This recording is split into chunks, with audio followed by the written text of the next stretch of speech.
Hi friends! If you are new here, my name is Ivars Meyers and I am freelance iOS developer. And today I would like to talk a bit how to become a freelancer.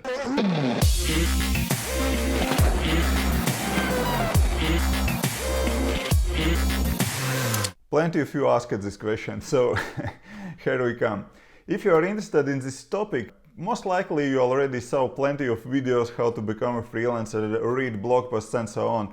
I will try to share my experience. I believe those steps are quite basic and everyone can repeat them. So let's start. Firstly, you should be sure, do you want to be freelancer? Basically, you have to have your big why question. Why would you like to be a freelancer? And this why question should be strong enough to keep you going through the hard days as well. And you will have hard days, believe me, especially if you are learning your new skills while you are still working on day job and you have family and so on. My personal big why reason is freedom and freedom to manage my own time and work on my own hours. Actually, I can work from any place on the world and a remote job is my big why reason. You should find your own why reason.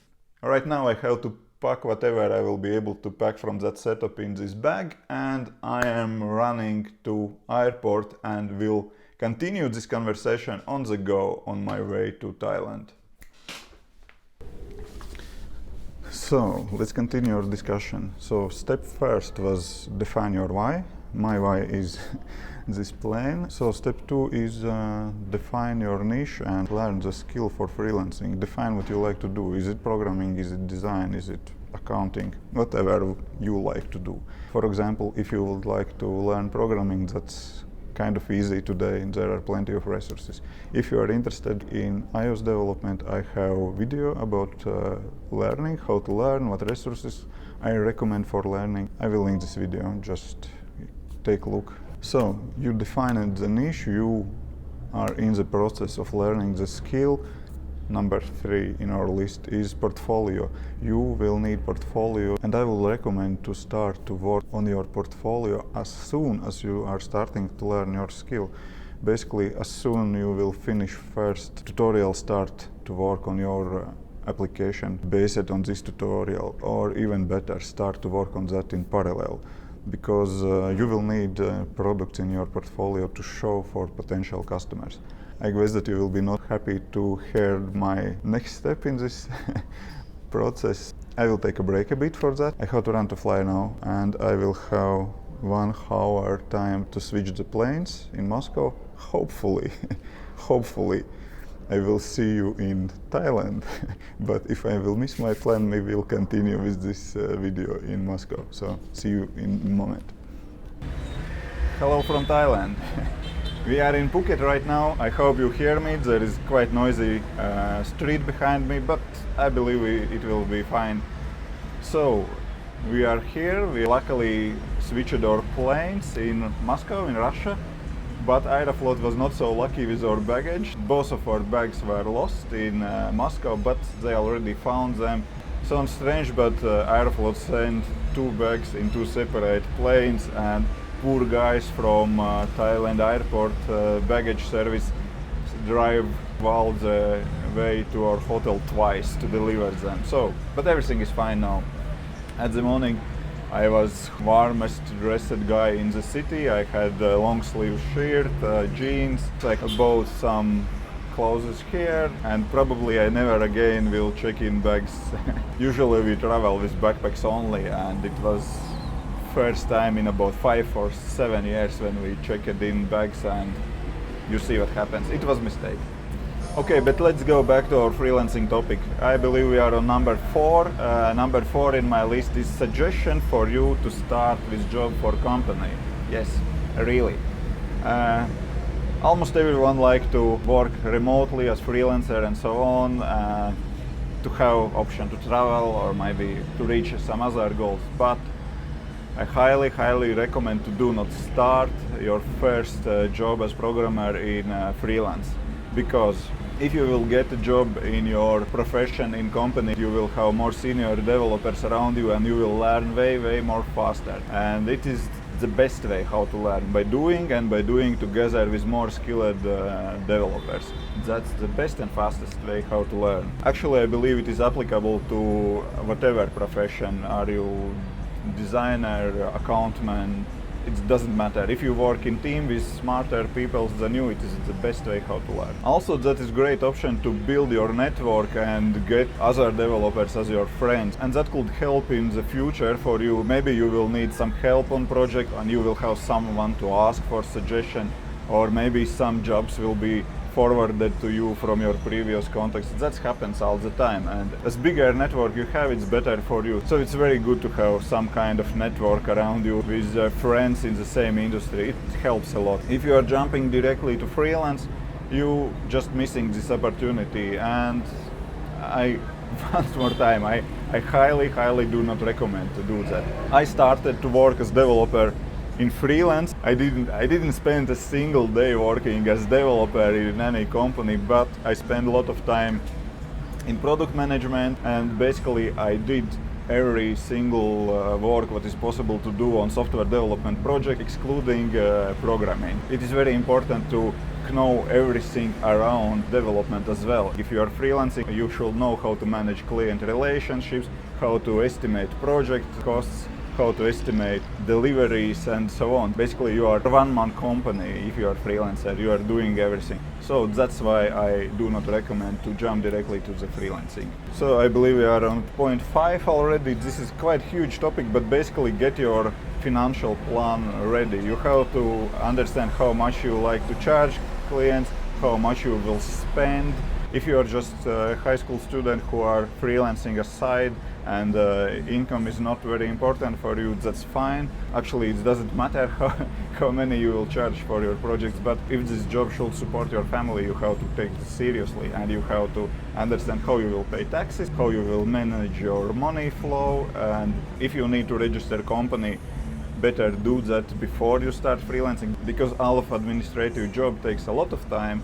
And when you will start freelancing and work on projects, time will be literally money. So you have to understand how much you will spend on your business expenses, you have to calculate how often you will update computers, how you will pay rent for office, and so on. Again, this is huge topic, we can discuss for hours on this topic, but in essentials, just understand how much you need income, how much you like to have vacation days, what kind of administration job should be done before you start freelancing. Maybe you should hire an accountant immediately, and so on. You have to put all of this on your plan. So when you are done with all the points listed above, you are ready for freelancing. Start to tell everyone that you are freelancer and you are looking for projects. Those guys are very loud. Actually, we are ready to talk about last point in the list. It's looking for the project. But let's try to find a little bit more quiet place. This place definitely is more quiet and calm to discuss our last point in the list. So, and very last point in the list is actual freelancing. Finally, you have to start to looking for the job and try to get the project. And what I highly suggest is to tell everyone, literally everyone, that you are freelancing and you are looking for projects. And when you meet someone and you introduce yourself, also say that you are a freelancer and you are doing some particular job. Is it web development or iOS application development? Like in my case, just say everyone, oh, hello, my name is Ivers, I'm building iOS applications. By the way, if you need an app, you know one guy who can help you. Already said that before, but will continue. Networking, personal contacts, that is the best way to get the job. I'm getting most of my job from personal contacts, from networking, and very little from online job portals. Probably you already heard the suggestion, but start offer your services to your family members, close friends, and so on. Usually they are expect that you will work for free or for cheap, but actually for beginning it is fine, because your first projects you are not doing for financial goals, first projects you are doing to build your portfolio. Because as soon as you will build any real app for real client, you will have something more in your portfolio, not just some copy-paste application from tutorials. And That's good and that's important and necessary. Local businesses also is quite good and next place to look for jobs. Actually, you can offer your services to businesses around you. For example, your sport club or non-profit organizations around you. If you will offer your services for affordable price, maybe they will be happy to have that website or application or whatever you are providing, what is your service. And again, you are building your portfolio and you are building your experience in work with real customers. Experience, portfolio, that is what is important on first projects. Money, of course, working for free, not everyone can afford it, and money is important point, but for first projects, money really should not be most important point in your project. That is quite important to have solutions for real clients in your portfolio. Applications from tutorials are great and nice. Your own projects, it's much better, but projects for real businesses is just great and looks very much better in your portfolio, and you can show that you already have experience and can build and deliver product. Even if you work for cheap or for free, do not forget that you are work for real customers and provide the best service what you can, for two reasons. First one, because this project will be in your portfolio and you would not like to show bad work. Second point is, if your customers will be happy, they will come back with new work as soon as they will have it. From customers' perspective, looking for freelancer is very stressful job as well, because they have to find some person who will do this job to explain what exactly is needed. They don't know, can they trust to this person? And if they already found one who can deliver and provide good service, customers are not interested to run around the market to look for someone else, maybe cheaper and or maybe better. Usually, if good service is provided and price is okay, they are stick with already existing service provider. And that is the reason why you are interested to provide always the best service what you can and always to have good relationships with your customer. Last but not least place to look for freelance jobs is online job portals. Upwork, Freelancer and other online service job portals can be quite challenging to get job, because a lot of freelancers are trying to offer cheapest price for their services, and that is not nice place to compete. But one thing that I do not recommend to run this race to the bottom to offer cheapest price. Of course, if you seriously can live on this $10 or even $5 per hour, okay, you can do that, but I am not suggesting to do that. Those customers who are looking for cheapest offer, they are not the best customers usually. But I also not agree with statement that those places are very bad for looking for this job, because those places are quite big and there are a lot of customers are coming every day and looking for freelancers to do the work. So you can find your middle water, let's say so, between price and project quality, and find something for you, especially if you are not living in most expensive country. Anyway, that is good place to start, just to try freelancing in general. Even if online job portals will not work for you from financial perspective, those are quite good to just try the water, try how this freelancing feels for you. Do you really like it or not? How it is to work with client on project. Very first projects will be challenging to find. Be ready to write a lot of proposals. Do not expect that you will get work after first 10 proposals. Be ready to write a lot of them.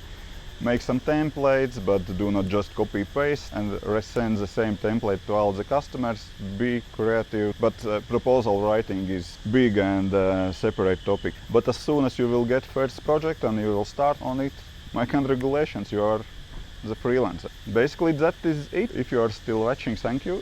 Any of those previous topics can be discussed with more details, but this is already a very long video, and thank you for watching so far. Let me know in the comments if you like to know something more about any of these points, or you have any related questions about freelancing, and I will try to answer them in upcoming videos. And if you like this video, there is like button, yeah, and subscribe to do not miss next video. I am going to enjoy Thailand. See you on the next one.